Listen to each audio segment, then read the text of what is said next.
In the hospital, my husband and his ex-wife planned my funeral until the nurse said something that made their blood run cold. I'll never forget lying in that sterile hospital bed, my body weak from what the doctors said was complications.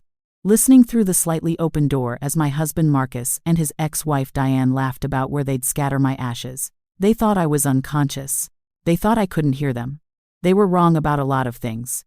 My name is Stephanie, and this is the story of how I discovered my own husband had been slowly poisoning me for 6 months, all so he could inherit my family's $40 million real estate empire and run off with the woman he never really stopped loving. What happened next will make you question everyone you trust and everything you think you know about the people sleeping beside you at night. Before we get into this, I need you to do something for me. If you're watching this and you believe in justice, real justice, I want you to hit that subscribe button right now. Not later. Right now. Because stories like mine don't get told enough, and women like us need to know we're not alone. Drop a like on this video if you believe people who betray trust deserve exactly what's coming to them. And please, comment below and tell me where you're watching from, whether it's Atlanta, Lagos, London, or anywhere else in this world. I want to know my sisters are out there listening, learning, and getting ready to protect themselves.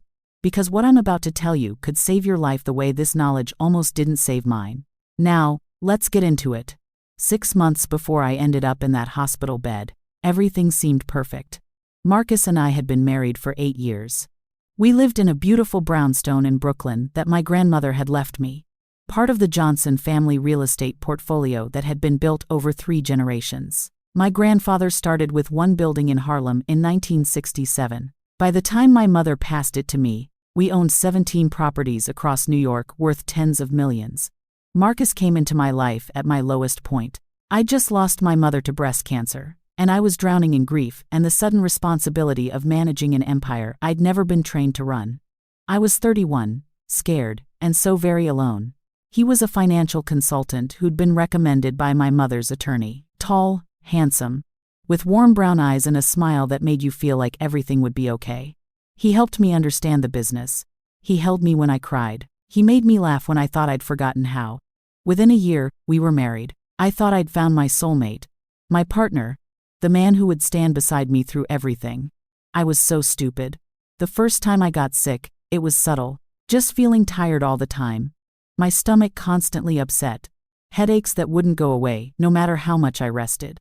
My doctor ran tests, but couldn't find anything wrong. Stress, she said. You're managing a lot. Maybe take a vacation. So Marcus and I went to the Bahamas. I felt better for a few days, but the sickness came back the moment we returned home. By month 3, I was losing weight rapidly. My hair started falling out in clumps. My skin took on this grayish tone that made people stare at me with concern. Marcus was so attentive. He'd make me special smoothies every morning. Blend them himself with organic ingredients he said would help boost my immune system. He'd bring me tea at night to help me sleep. He'd cook my meals, insisting I needed his care because I was too weak to do it myself. Every single thing that man fed me was laced with arsenic. I didn't know it then. I just kept getting sicker and sicker, while doctors ran test after test, finding nothing conclusive. My white blood cell count was concerning. My liver enzymes were elevated. My kidneys were starting to show signs of stress. But no one could pinpoint exactly what was wrong with me. Maybe it's an autoimmune disorder, one specialist suggested. Maybe it's chronic fatigue syndrome, said another. Maybe it's all in your head, said the worst one, making me feel crazy on top of dying. Meanwhile, Marcus was always there, always so loving, always so concerned. He'd hold my hand during doctor's appointments and ask intelligent questions about my treatment options. He'd research alternative therapies and bring me supplements. He'd tell me how much he loved me, how he couldn't imagine life without me, all while he was killing me. The day I ended up in the hospital, I'd collapsed in our kitchen. Just fell right down on the Italian marble floor my grandmother had installed in 1985. Marcus called 911, rode with me in the ambulance, and stayed by my bedside as they admitted me for observation. The doctors wanted to run more comprehensive tests. They were talking about possible cancer now, about biopsies and aggressive treatment protocols. I was so weak I could barely lift my head off the pillow. My body felt like it was shutting down, one system at a time.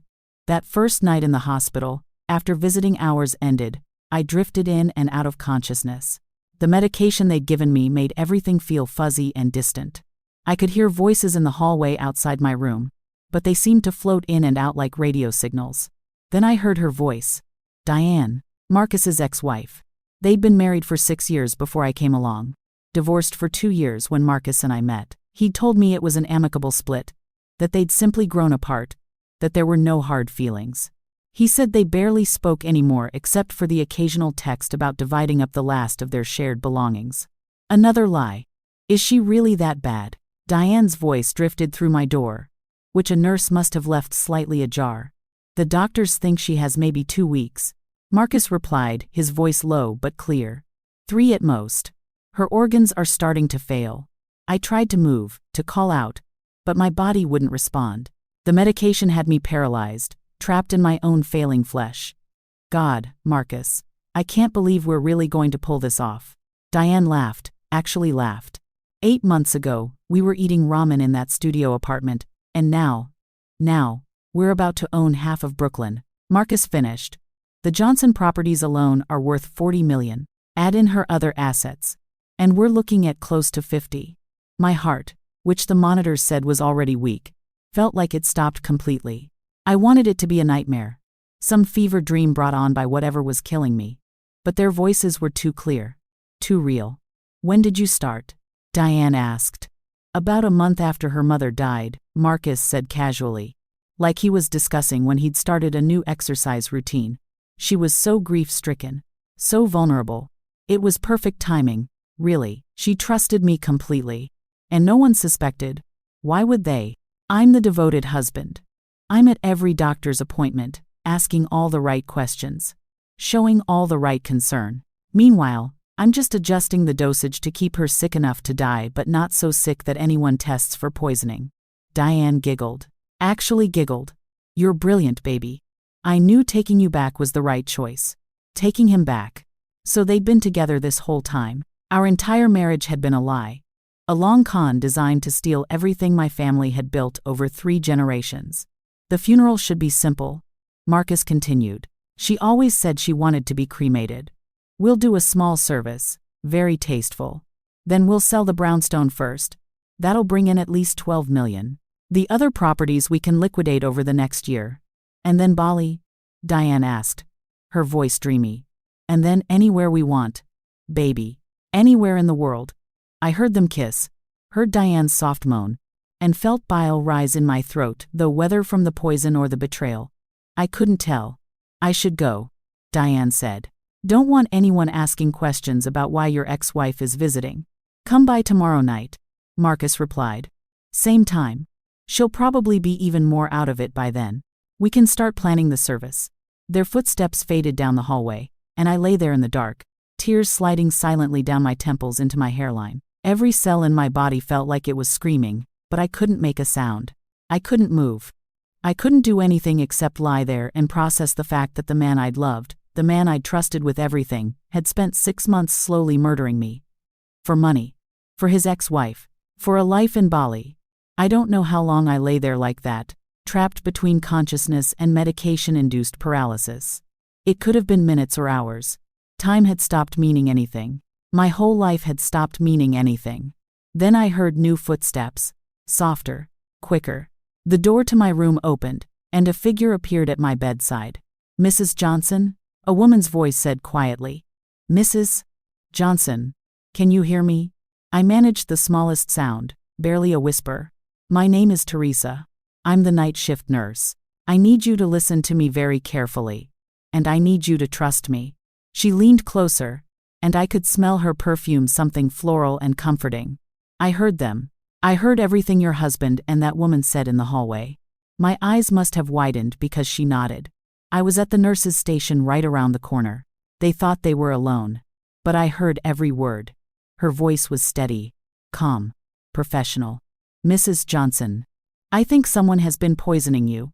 The symptoms you've been presenting. The pattern of organ stress. I've seen this before. 20 years ago, my sister died the same way. By the time we figured out what her husband had been doing, it was too late. She took my hand, her grip warm and strong. But it's not too late for you. We're going to run a specific test. Something called a heavy metals panel. If I'm right, If there's arsenic in your system, we'll find it. And then we're going to save your life. And we're going to make sure that man never hurts anyone again. I tried to squeeze her hand back to show her I understood, but I was so weak. Don't try to move, Teresa said. Save your strength.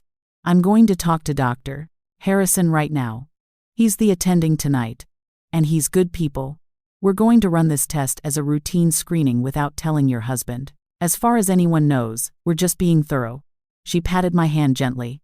You're not alone anymore, Mrs. Johnson. You've got people fighting for you now. People who know the truth. Just hold on a little longer. Okay? Just hold on. She left, and I closed my eyes, letting tears flow freely now. For 6 months, I'd been dying alone, confused and scared, thinking my own body was betraying me. Now I knew the truth. Now I knew exactly who was killing me and why. And God help me. I was going to make sure Marcus and Diane paid for every single moment of suffering they'd put me through. The test results came back 8 hours later. Acute arsenic poisoning. Levels high enough that Dr. Harrison immediately called for a toxicology specialist and contacted the police. By the time Marcus showed up for morning visiting hours with his concerned husband face and his poisoned smoothie, 2 NYPD detectives were waiting in my room.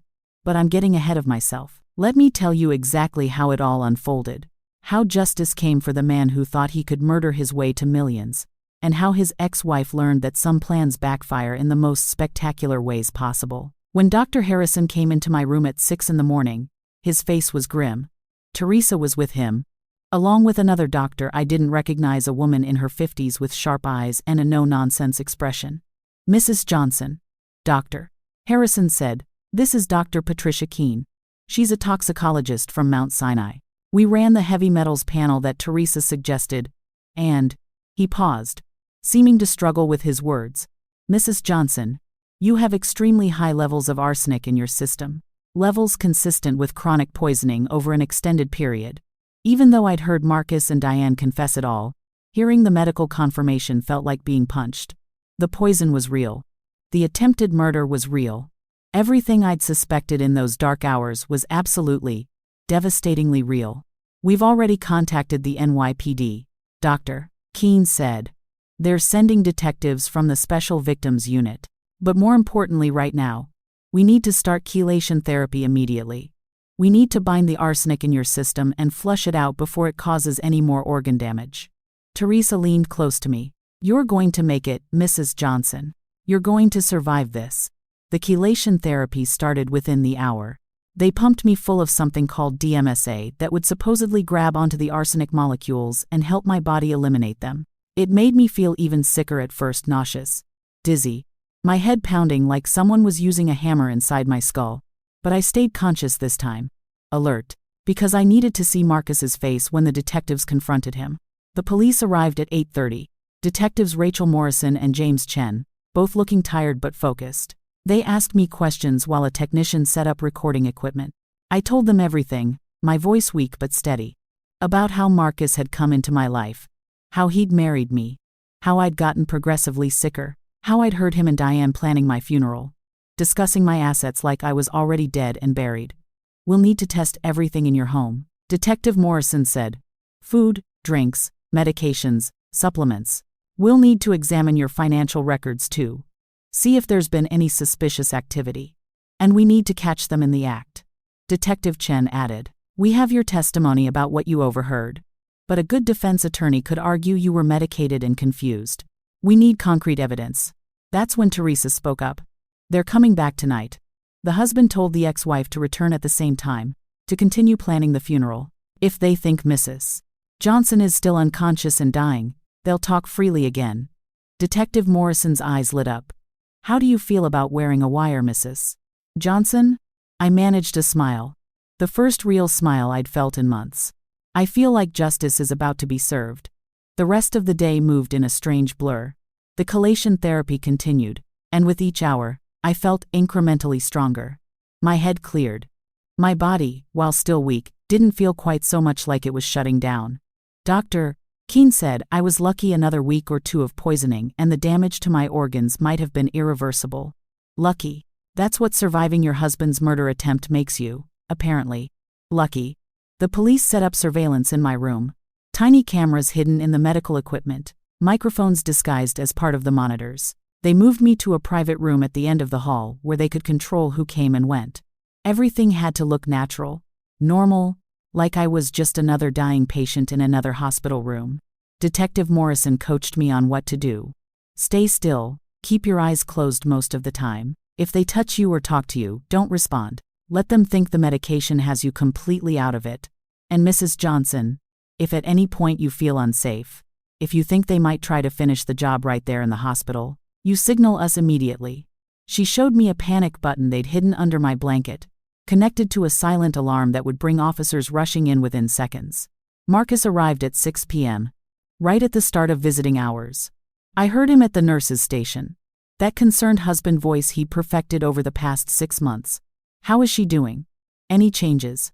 The nurse on duty, who'd been briefed by the detectives, played her part perfectly. I'm sorry, Mr. Johnson.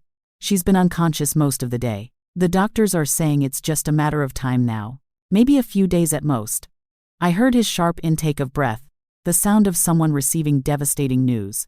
If I hadn't known the truth, I would have believed his grief was real. He was that good of an actor. His footsteps approached my room. The door opened slowly, and I felt him standing over my bed. Through my barely cracked eyelids, I could see him looking down at me with an expression that made my skin crawl. It wasn't love, or sadness, or concern. It was assessment. He was checking to make sure his handiwork was progressing as planned. "Oh, Stephanie," he said softly, touching my hand. His fingers felt cold. Or maybe that was just knowing what those hands had done. "I'm so sorry you're going through this. The doctors say you don't have much time left. I wish there was something more I could do." Liar. Murderer. Monster. He sat in the chair beside my bed, pulled out his phone, and started scrolling. Just waiting for his accomplice to arrive so they could continue planning my death like it was a wedding or a vacation. Diane showed up at 8:15, just after the end of official visiting hours. I heard her talking to the same nurse, her voice syrupy sweet with false sympathy. "I know it's past visiting hours, but I'm Marcus's close friend. He called me because he's so distraught. He needs support right now, please. Just let me sit with him for a little while." The nurse, bless her, hesitated just long enough to sound believable. "Well, I suppose for a few minutes, but if anyone asks, I didn't see you come in." "Of course," Diane said. "Thank you so much." She entered my room, and I heard her kiss Marcus. A long, deep kiss that made me want to vomit all over both of them. "How's our little problem?" Diane asked, her voice dropping to a whisper. "Fading fast," Marcus replied. "The nurse said maybe 48 hours. I'm thinking we should start making funeral arrangements tomorrow. Need to look proactive. Like the grieving husband handling everything despite his devastation." "You're so good at this," Diane purred. "Much better than with your second wife." My blood went cold. "Second wife?" Marcus laughed quietly. "Sarah was an accident. I didn't plan that. The life insurance was only $200,000. Barely worth the effort. But I learned a lot from that experience. This time, I did it right. He'd killed before. Marcus had murdered another wife, and no one had caught him. How many women had this monster destroyed? "Tell me about the properties again," Diane said. "I want to hear it all." And Marcus did. He went through my entire real estate portfolio, property by property, describing what each was worth and how quickly they could liquidate them. "The building in Harlem where my grandfather had started. We can get $8 million for that easy. The brownstone we lived in 12, maybe $13 million if we renovate first. The commercial properties in downtown Brooklyn, those are the real gold mine, baby. $20 million at least." He talked about my death, my family's legacy, my grandmother's life work like it was his personal jackpot. Like 3 generations of black excellence and struggle and triumph were just dollar signs for him to collect. "What about her family?" Diane asked. "Won't they contest the will?" "She doesn't have anyone," Marcus said, and I could hear the satisfaction in his voice. "Her mother was an only child. Her father died when she was 10. No siblings, no cousins close enough to care. It's just me. Everything comes to me." "When do you think we should get married?" Diane asked. "We need to wait long enough that it doesn't look suspicious." 6 months, Marcus replied. "Maybe 8 to be safe. We'll sell most of the properties in that time. Move the money offshore. Then we get married somewhere tropical. Somewhere without extradition treaties. Just in case anyone ever asks questions." You think anyone will? No, Marcus said confidently. I've been so careful. The arsenic I've been using is the old-fashioned kind. The kind that's hard to detect in standard toxicology screens. Even if someone orders an autopsy, which they won't because she's been sick for months, they'd have to specifically look for heavy metal poisoning. And why would they? She's been seeing doctors constantly. Everyone knows she's dying from some mysterious illness. Diane giggled again, that sound I'd come to hate. We're going to be so happy, Marcus. Finally, after all these years of struggle, we're going to have everything we deserve. Everything they deserve. They actually believed they deserved to murder someone for money. I love you, Marcus said. I love you too, Diane replied. I'm so glad you came back to me. That year you were actually trying to make it work with her was torture. A year. Out of our 8-year marriage, he'd only even pretended to love me for 1 year. The rest had been an act, a con, a slow-motion murder plot. She was so trusting, Marcus said, his voice almost bemused. So grateful to have someone help her manage everything after her mother died. It was almost too easy. When did you start planning it? Diane asked. The day I saw the full portfolio. The day her mother's attorney laid out exactly how much the Johnson properties were worth. I looked at Stephanie, grieving and vulnerable, and I just knew. This was our chance, our one shot at real wealth. He'd decided to kill me the day he learned I was rich. Before we were even married. Our entire relationship had been built on his plan to murder me. What are you thinking for the funeral? Diane asked. We need something that makes you look good but doesn't cost too much. No point wasting money on a dead woman. They spent the next 20 minutes discussing my funeral like they were planning a party on a budget. Cremation because it was cheaper and destroyed evidence. A small service because they didn't want to deal with people who actually cared about me. A modest urn because why spend money on something that would just sit on a shelf? We should scatter her ashes somewhere meaningless, Marcus said. Somewhere she never went. Never cared about. I'm not giving her the dignity of resting somewhere she loved. Even in death, he wanted to erase me. Finally, around 9:30, Diane said she should leave. Don't want to push our luck with the nurses. Tomorrow night? Marcus asked. Tomorrow night, she confirmed. By then, maybe she'll be gone already, and we can start moving forward with everything. They kissed again, whispered their goodbyes, and Diane left. Marcus stayed for another 10 minutes, sitting beside my bed, scrolling on his phone. At one point, he reached over and adjusted my IV line, and I wondered if he was tempted to finish me off right then. Speed up the process. But he didn't. He just sat there, waiting for poison to do its work, believing he'd gotten away with murder. When he finally left, I opened my eyes fully for the first time in hours. My face was wet with tears I'd been unable to stop. My body shaking with rage and grief and vindication.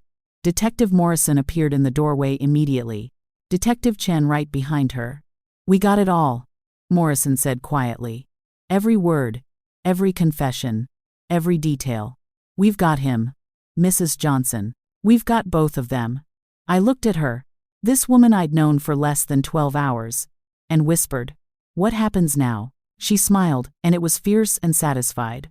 Now we make them pay for everything they've done. To you, to his second wife, to every person they thought they could hurt without consequences. His second wife, I said. He said he killed her too. We know, Detective Chen said. As soon as he mentioned Sarah, we ran his records. Sarah Hartwell died 4 years ago from what was ruled natural causes after a brief illness. Sound familiar? It sounded exactly like what was supposed to happen to me. We're reopening that investigation, Morrison said. We're going to exhume her body. Run the tests that should have been run 4 years ago. And if we find what I think we're going to find, your husband is going to prison for the rest of his life. Both of them, I said. I want both of them to pay. Both of them. Morrison agreed. Diane's an accessory to attempted murder at minimum. Possibly conspiracy to commit murder for the first wife too. If we can prove they were together back then. Dr. Keene appeared in the doorway. How are you feeling, Mrs. Johnson? Like I want to live, I said. How fast can this treatment work? She smiled. You're already improving. Your levels are dropping. Your organ function is stabilizing. If we're aggressive with the chelation therapy, you could be strong enough to leave the hospital in 2 weeks, maybe 3. Will I recover completely? I asked. The damage isn't permanent, she said carefully. You'll need monitoring, probably some ongoing treatment, but yes, you should make a full recovery. Good, I said, and my voice was stronger than it had been in months, because I want to look my husband in the eye when they arrest him. I want him to see that I survived, that he failed. Detective Morrison's smile widened. We can arrange that. They arrested Marcus 3 days later. I'd been moved to a secure room with round-the-clock police protection after Detective Morrison received threats not directed at me specifically. But they weren't taking chances. The chelation therapy was working better than anyone expected. The fog that had clouded my mind for months was lifting. My body, while still weak, was fighting back. I was going to live. On the morning of the arrest, Detective Morrison came to my room early. We're bringing him in this morning. He thinks he's coming to visit you, to sit by your bedside and play the devoted husband one more time. Instead, he's going to be walked out in handcuffs. I want to see it, I said. She nodded. I thought you might. We've arranged for you to watch via video feed. You'll see and hear everything. But he won't know you're watching. They set up a tablet on my bedside table, angled so I could see clearly. At 9 a.m., Marcus walked through the hospital entrance, carrying flowers, lilies, which I'd always hated, but he'd never bothered to remember that. He approached the information desk, gave his name, and was told to wait in the small family lounge near the elevator. He sat down, looking at his phone, completely unaware that 6 plainclothes officers had positioned themselves around the lobby. Detective Morrison and Detective Chen approached him together. Marcus Johnson, Morrison said. He looked up, confused. Yes, I'm Detective Rachel Morrison, NYPD. This is Detective James Chen. We need you to come with us. His face went through several emotions in rapid succession: confusion, concern, and then something that looked like calculation. Is this about Stephanie? Is she? Stand up, please, Mr. Johnson, Chen said. Marcus stood slowly. What's this about? I'm just here to visit my wife. Marcus Johnson, you're under arrest for the attempted murder of Stephanie Johnson and on suspicion of murder in the death of Sarah Hartwell. Morrison's voice was clear and carrying. Every person in that lobby turned to stare. You have the right to remain silent. What? This is insane. Marcus's voice rose, his carefully controlled mask slipping. My wife is dying. She's sick. I've been taking care of her.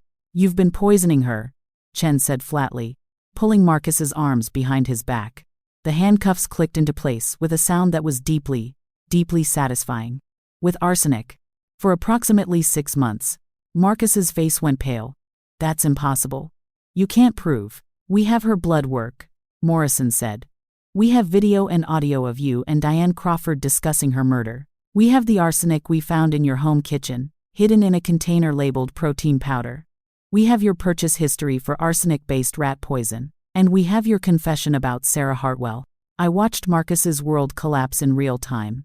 His mouth opened and closed. No sound coming out. People in the lobby were recording on their phones. The video that would be all over the news within hours. Diane?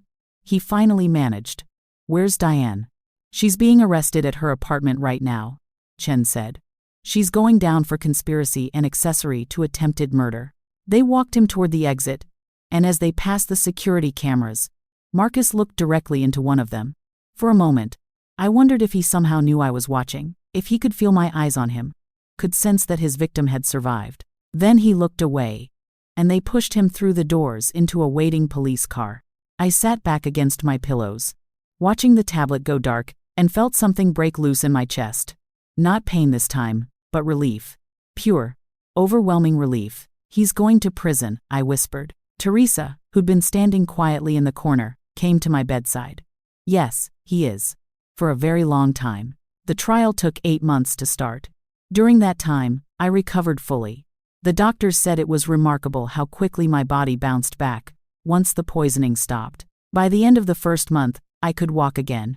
By the end of the second, I was strong enough to leave the hospital and move into a hotel. I couldn't bear to go back to the brownstone. Couldn't stand the thought of sleeping in the bed where Marcus had lain beside me, planning my death. I hired new property managers for all my buildings, people I vetted carefully with background checks and references going back decades. I hired a new financial advisor, a woman named Patricia Chen, no relation to the detective, who specialized in protecting assets for women who'd survived domestic violence and financial abuse. Because that's what I was now. A survivor. The exhumation of Sarah Hartwell's body confirmed what the detectives suspected. High levels of arsenic, the same method Marcus had used on me. Her family, who'd been told for 4 years that she died from a sudden illness, were devastated to learn the truth. But they were also grateful to finally have answers, to finally understand why their healthy 36-year-old daughter had suddenly deteriorated and died. Marcus's defense attorney tried everything. He claimed the arsenic in our home was for legitimate pest control. He argued that Sarah's arsenic poisoning was unrelated to my case, that it was coincidence. He even tried to suggest that I'd poisoned myself for attention. But the prosecution had recordings. They had Marcus's own words, discussing his murder plot with Diane in detail.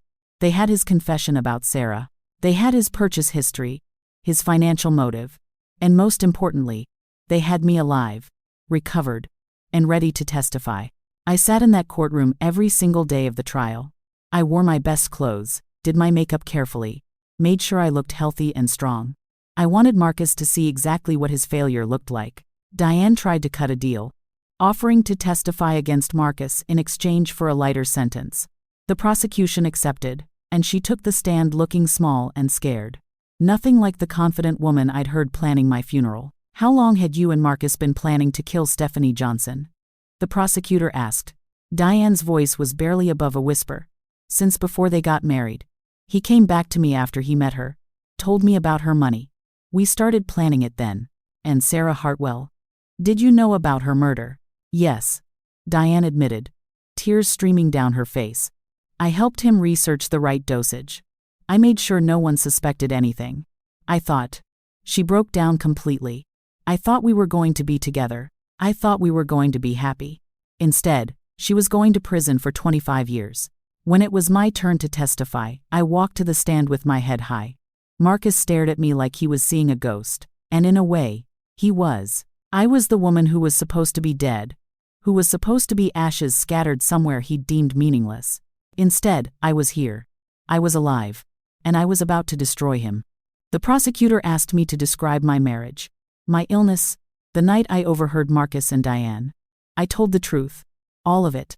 My voice steady and clear.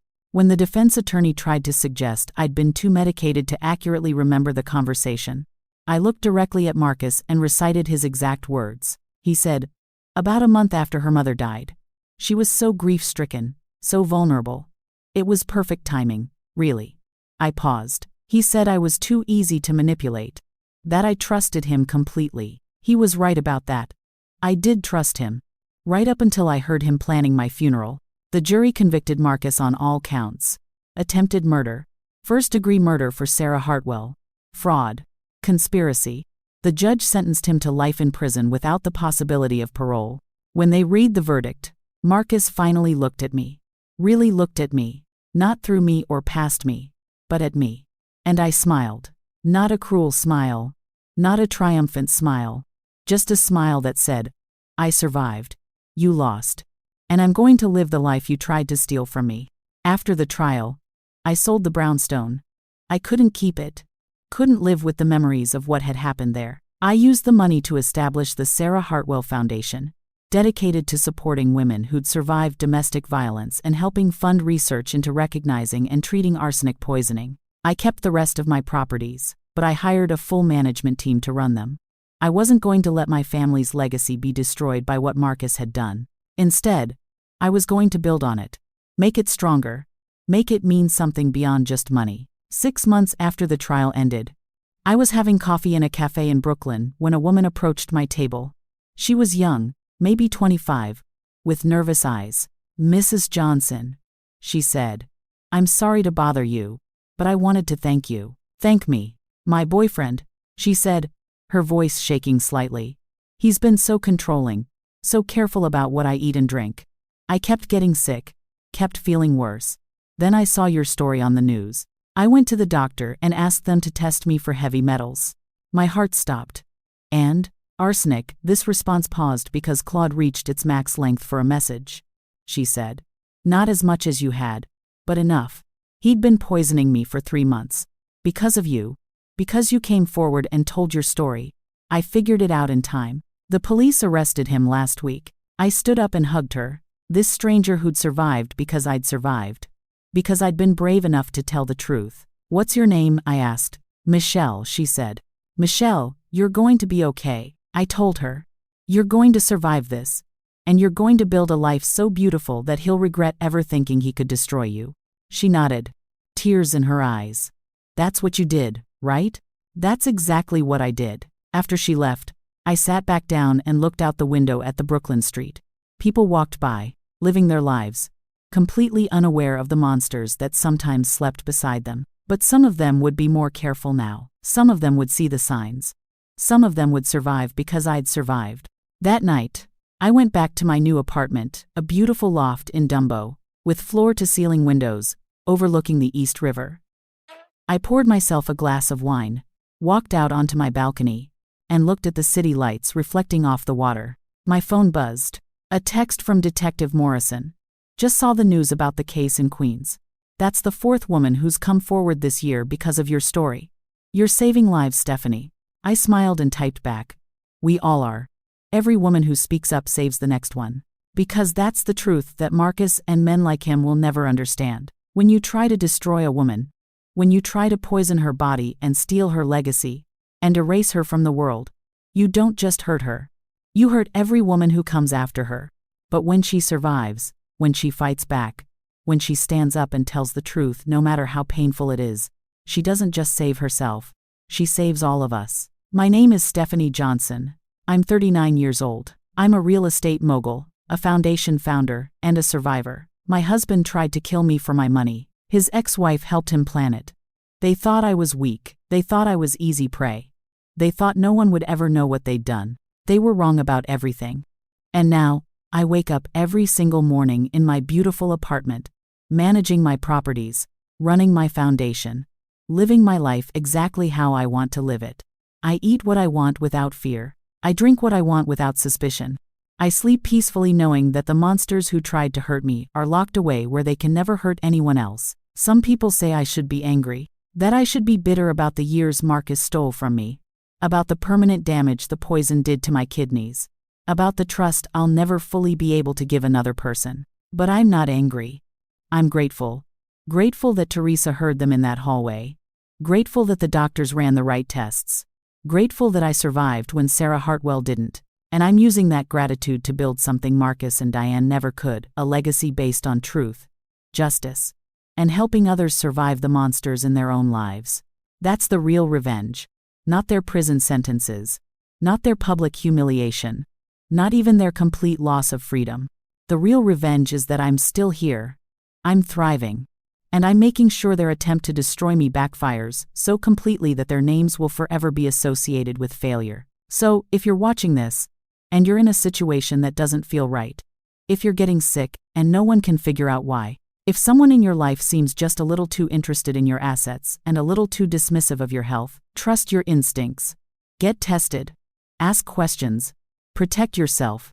Because the difference between being a victim and being a survivor is often just one person who listens. One test that gets run. One moment of clarity when you realize that the person who's supposed to love you is actually trying to kill you. I had that moment. I survived that moment. And now I'm here to tell you that you can too. Remember, subscribe to this channel if you believe in justice. Like this video if you believe betrayers deserve to face consequences. And comment below to let me know where you're watching from. Because I want to know my sisters are out there, listening, learning, and protecting themselves. Stay safe, stay strong, and never let anyone make you doubt what you know in your gut to be true. Your life depends on it. My name is Stephanie Johnson, and this is my story of survival.